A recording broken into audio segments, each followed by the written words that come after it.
Sigils are one of the core upgrades for your modifiers in Aether Gazer, acting as the game's rune system, or if you're familiar with Genshin Impact, think of them as artifacts.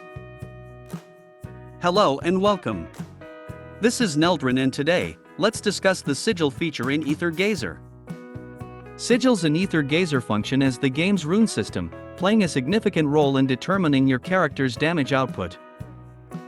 To activate a set bonus, sigils usually require sets of 3.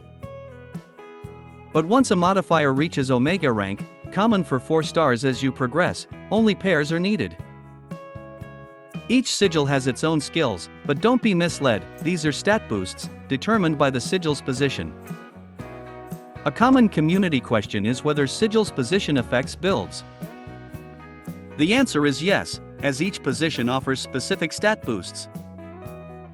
Ideally, you'll want to prioritize attack, crit damage, and crit chance.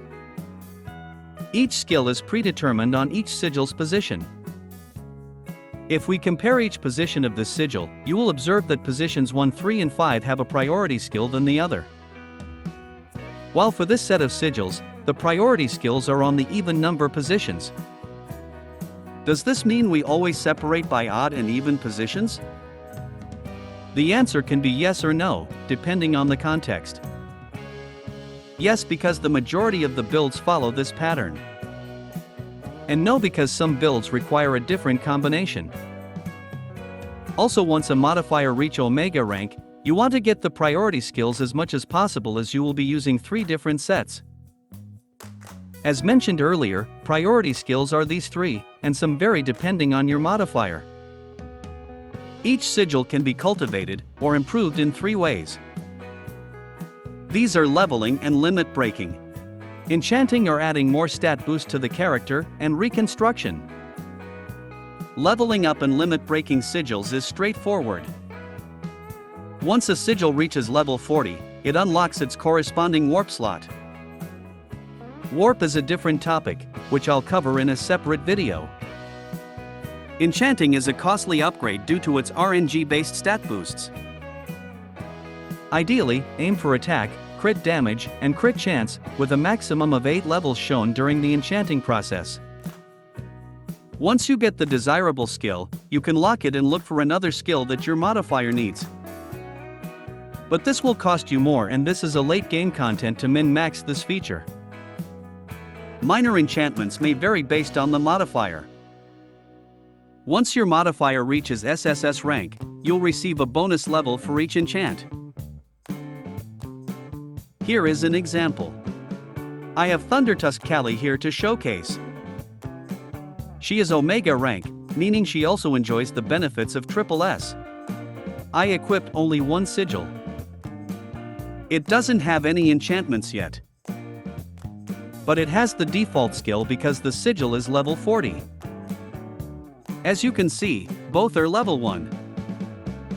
But when you check the summary, you will see they are already at level 2.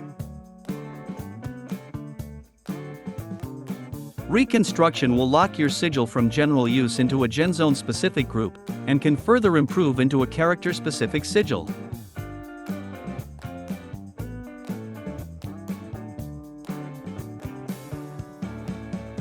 Reconstruction will change into Forge once you make it into character-specific sigil.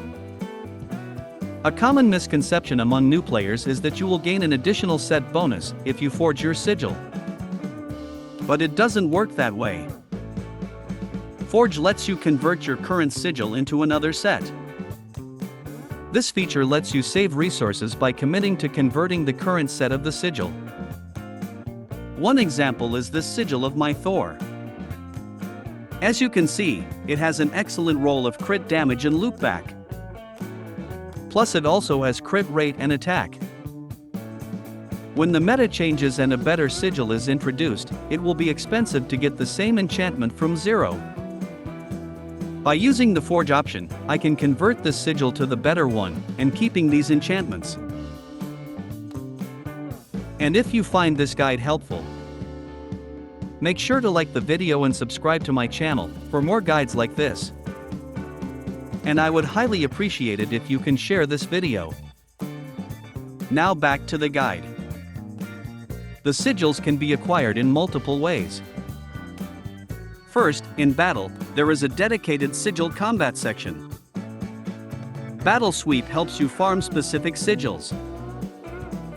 I highly recommend unlocking BS3-5 before you start sigil farming, as it guarantees a 5-star sigil every 4 battles. If you're just starting, use whatever sigils you have. The early content is easy enough, so no need to worry. Be sure to select the sigil type you need, though unfortunately, you can't pick its specific position. Certain sigils cannot be farmed here and are only obtainable in the resource shop of Hazard Zone.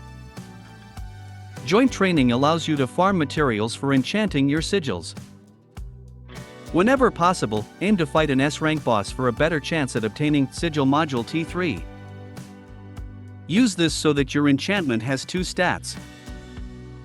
The purple and blue sigil module only offers 1 stat, and getting the priority stat is low. The lower tier of sigil module can be fused to higher rarity, just like the skill books in Azalane.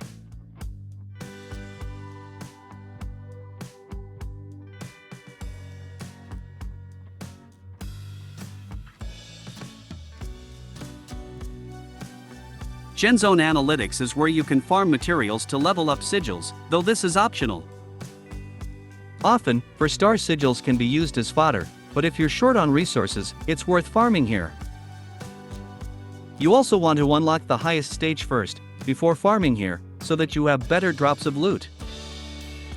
Spirit Capture records your daily high score, contributing to a cumulative weekly total. The rewards from this event allow you to limit break sigils beyond level 40.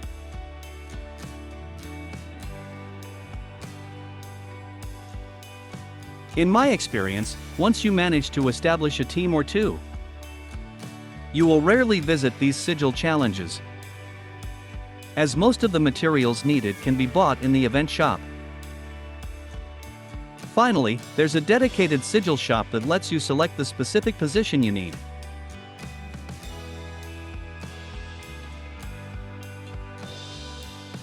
The cubes are limited but can be replenished weekly through the guild shop.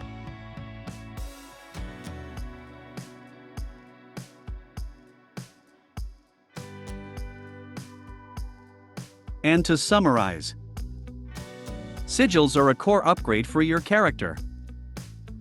While min-maxing can be costly, a basic setup is usually sufficient. Sigils and cultivation materials can be purchased from the event shop or farmed in the dedicated sigil combat section. I hope this guide helps you better understand the sigil system in Aether Gazer. And don't forget to like and subscribe to support my channel. You guys are awesome, and see you next time.